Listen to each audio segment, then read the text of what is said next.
Pan News. 8 e 7. Repita. 8 horas e 7 minutos. Iniciando esse primeiro bloco aqui do Jornal da Manhã, trazendo aí os detalhes da diplomação que aconteceu ontem. Os candidatos eleitos para os cargos de deputado estadual e federal, senador e suplentes, vice-governador e a governadora do Rio Grande do Norte foram diplomados na tarde de ontem pelo Tribunal Regional Eleitoral.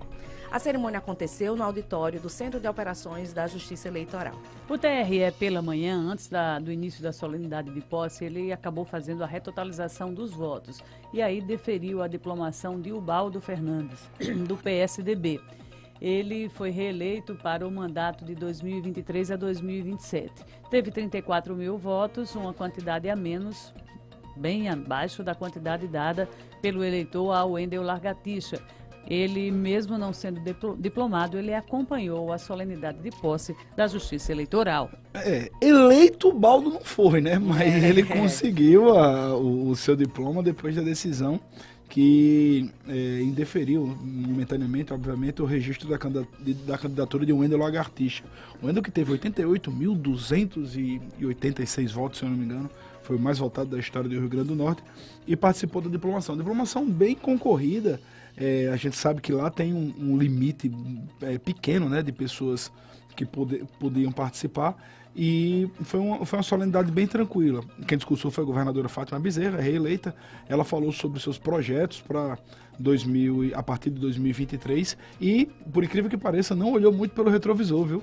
A gente não viu Fátima mais uma vez se queixar da herança. Eu me assustei quando ela esqueceu. Ela falou uma frase. Qual? Ela iniciou falando que estava começando um novo mandato, depois de ter conseguido tirar o Estado do Estado, aquele discurso com o déficit, né, de folha. Mas ela não olhou muito para o retrovisor, porque ao lado dela estava Robson Faria. Ela foi bem elegante, ela né? deu uma olhada assim lateral, mas coisas rápidas. E disse, eu vou largar. Pois é, e essa solenidade teve também, obviamente, a diplomação de todos os deputados estaduais, os federais, muito ovacionados, inclusive Rogério Marinho. Naquela briga, né? Quem é que é o mais aplaudido do dia? Rogério ganhou bem de todos lá, ele foi o mais aplaudido na solenidade. A eleição dele, para muitos, foi uma surpresa no início, que ele nas pesquisas estava um pouco atrás, e foi bem ovacionado lá no COGE, né? No centro lá da Justiça Eleitoral.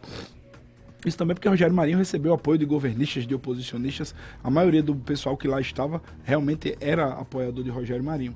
Então foi uma solenidade bem tranquila, porque se esperava que o Wendel Largatixa pudesse fazer algum tipo de arruaça lá no TRE. Ele disse, inclusive, que ia transmitir uma live, mas ele fez muitos elogios à Justiça Eleitoral do Rio Grande do Norte. Ele disse que a Justiça Eleitoral do Rio Grande do Norte teve muito discernimento na sua votação, disse que não conhece nenhum dos juízes que o julgaram, mas que foi uma votação que aprovou suas contas também, além de o registro de sua candidatura por 7-0, ele fez só elogios e se comportou muito bem. Quem fez o único protesto lá durante a diplomação foi o Sargento Gonçalves, né, o Lagartão, que ele fez uma dobradinha com o Wendel Largatixa na eleição. Ele levou uma faixa: prefiro um homem de honra do que e a foto de um balde. Foi um trocadilho bem quinta série, né? Feito por Sargento Gonçalves. Não dá pra dizer que não tenha sido assim. Mas foi cômico. Foi cômico no momento assim que ele fez, mas não passou disso. E foi criativo, né? Eu achei uma piada lá, Virgínia. Júlio Pereira, eu só lembrei de você, porque você gosta desse tipo de piada. Mas foi difícil a galera da plateia entender, né? Porque não dava pra ver, né? Balde, a faixa não era muito grande, aí você tinha que... Pois é, e então a diplomação... Perdão, pessoal, tô... Sim, ainda me recuperando dessa desgraça, desse pigarro. Mas a diplomação é um dos eventos mais importantes para o calendário. Só vai tomar posse, obviamente, quem está diplomado. Ainda carece de algumas pendências. Quais são? Ontem o Ministério Público Eleitoral aqui do Rio Grande do Norte anunciou que está entrando com ação recorrendo contra a diplomação e contra a possível posse de Nelter Queiroz, que teve contas desaprovadas, o Baldo Fernandes, que é suplente, mas assumiu, ainda vai enfrentar outra pendenga, assim como Samanda Alves, que ela é suplente também da deputada federal. Então, é uma possibilidade de ter mudanças mais à frente, e a gente lamenta bastante. Por quê? Na eleição passada, Até o último dia a gente teve um problema relacionado à totalização dos votos, com aquele caso Querinho, que terminou com o ex-deputado estadual e agora novamente eleito deputado federal Fernando Mineiro sem sequer assumir a cadeira lá na Câmara dos Deputados, devido também à morosidade das decisões da Justiça, não somente no Rio Grande do Norte, mas também no TSE. E isso parece que vai se repetir. O Wendel Lagartixa está cobrando a análise do recurso, do mérito do seu recurso, na verdade do recurso do Ministério Público, que teve uma decisão monocrática de Ricardo Lewandowski no TSE, e pode ter uma mudança. Ou ele pode ter sacramentado a sua não eleição, mas ainda está nesse período de indefinição e Ricardo Lewandowski está sentado no processo de Lagartixa. Havia a expectativa que o processo pudesse ter sido votado em novembro, não foi, saiu da pauta e não tem prazo para votar. Então, infelizmente, aqui no Rio Grande do Norte, para a Assembleia Legislativa, a gente pode ter um vai e vem de deputados, uma dança das cadeiras promovida pela Justiça, porque, infelizmente, não houve tempo hábil para se julgar todos os processos. Júlio, e com quem eu conversava ontem, né, pós-diplomação, nesse episódio aí que acaba modificando no dia da diplomação o resultado que saiu das urnas por causa de problemas na justiça, dependências com a justiça eleitoral dos candidatos, e um dos argumentos que eu mais ouvi as pessoas dizendo o seguinte: o que a gente lamenta é que as decisões sejam tomadas após o resultado das urnas, né? Se um registro como o de Lagartixa tinha problemas, era para ter sido julgado antes. E não estou falando só de Lagartixa, de todos aqueles que enfrentam problemas desse tipo na justiça eleitoral, porque eles acabam tendo o respaldo do eleitor, mas não conseguem ser diplomados, porque tem problemas sim com a justiça eleitoral. E se o caso no entendimento do judiciário, ele não pôde ser diplomado ontem, porque infringia todas as regras que são exigidas para um candidato poder submeter ao voto do eleitor, então ele não pode realmente vir a assumir um mandato. Mas fica essa decisão sendo sempre posterior ao resultado da eleição. E é isso que muitas vezes o eleitor não consegue entender, por que então que deixaram ele ser candidato. Mas a justiça, ela é dessa forma. Nós não estamos lidando com um caso isolado. No Rio Grande do Norte tivemos muitos, e lá o capítulo do candidato Wendel é mais um. Me surpreendeu a presença dele, mas ele chegou lá discreto, chegou acompanhado dos pais, o pai, a mãe, a esposa, sentou para ser fotografado também, né? Porque no momento em que ele estava no mesmo recinto que ele da diplomação, sem ele ter, quando ele recebeu horas antes a decisão de que não seria diplomado, né? Que quem iria receber o diploma era realmente o Baldo com a retotalização, ele acabou chamando a atenção para a figura dele ali na casa. Mas para uma passagem discreta, ele sentou, assistiu a diplomação, viu o Baldo receber o diploma, acompanhou o Baldo, né? Acompanhou o protesto feito pelo seu companheiro Largatão, o deputado federal eleito, e a cerimônia transcorreu. É o último ato, todos diplomados, todos aptos a partir de 1º de fevereiro, tomar posse nas respectivas casas legislativas. A governadora, um pouco antes, 1º de janeiro, posse na Assembleia Legislativa, 10 horas da manhã. Então, o Réveillon vai ser mais curto para aqueles que terão esse compromisso com a posse da governadora. Rapidamente, só falar mais uma coisa a respeito do discurso de Fátima. Ela também, no momento que estava saudando os deputados, ela fez uma saudação às mulheres. Hoje a gente vai ter um aumento da representatividade feminina na Assembleia Legislativa, e ela havia esquecido o nome de Terezinha Maia, que foi eleita. Mas depois alguém mandou um papel para ela e você não falou Terezinha.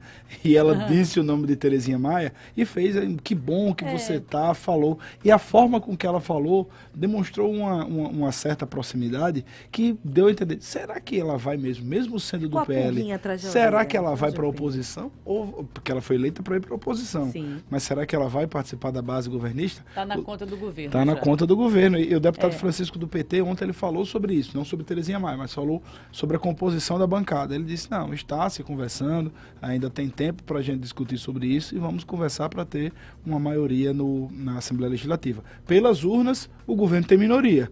Mas acontece que o poder do governo é sempre muito grande, não somente aqui do governo do Estado, mas do governo federal, também de Lula, que também terá maioria no Congresso Nacional, e é assim que funciona a política. Mas vamos ver quem serão esses deputados que vão fazer adesão ao governo. Pois é, vamos acompanhar toda a composição da base na Assembleia. A tendência é o governo ter maioria, mesmo que não tenha saído essa maioria das urnas, mas a tendência é essa. Vamos acompanhar a composição do secretariado de Fátima Bezerra. Olha, a governadora nem cobrada está sendo pela... É verdade, viu? Né, ela está passando, o dia está passando, as horas estão passando, estamos há 10 dias aí dela assumir o novo governo e não saiu nenhuma fumacinha branca aí de equipes. A informação confirmada é que o secretário-chefe do Gabinete Civil, Raimundo Alves, esse vai continuar. A gente conversava com ele na sexta-feira passada, ele continua na equipe de Fátima Bezerra. E há uma informação também de que vai ter mudança na Secretaria de Desenvolvimento Econômico, não ainda confirmada, mas a possibilidade de saída do secretário Jaime Calado e ingresso de Wagner Araújo lá, que hoje em dia está atuando em São Gonçalo do Amarante. Secretário de São Gonçalo do Amarante. Ele já foi secretário de Planejamento, já foi secretário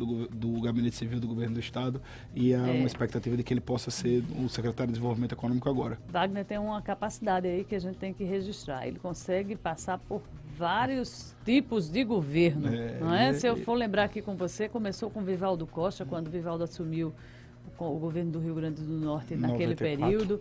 Depois ele passou pelo governo de Vilma de Faria, ele passou pelo governo de Iberê, ele passou onde tem um governo. Foi candidato, inclusive, a vice-governador. E agora ele pode chegar ao governo do PT? Pode chegar ao governo do PT. Está já no governo do PT, na prefeitura de São Gonçalo do Amarante, que hoje em dia é exercida por Heraldo, né, que ele é do PT. Então, a ligação do PT... Eu hoje em dia não me surpreendo mais com ninguém aliado ao PT, não, tá? Depois do que já aconteceu nos últimos anos, para mim não é nenhuma novidade, não. Poderemos ter danças de cadeiras também na Prefeitura de Natal. Inclusive, a jornalista Rosalia Arruda Câmara hoje fala da possibilidade da deputada federal Carla Dickson vir a ser a próxima secretária municipal de saúde. Ela que está deixando até antecipadamente a vaga aí de deputada federal, já que ela é suplente. O deputado Fábio Faria, que estava afastado para ser ministro, ele vai reassumir o mandato dele de deputado federal antes do dia 1º de janeiro. Será uma antecipação curta, de 5 ou 6 dias.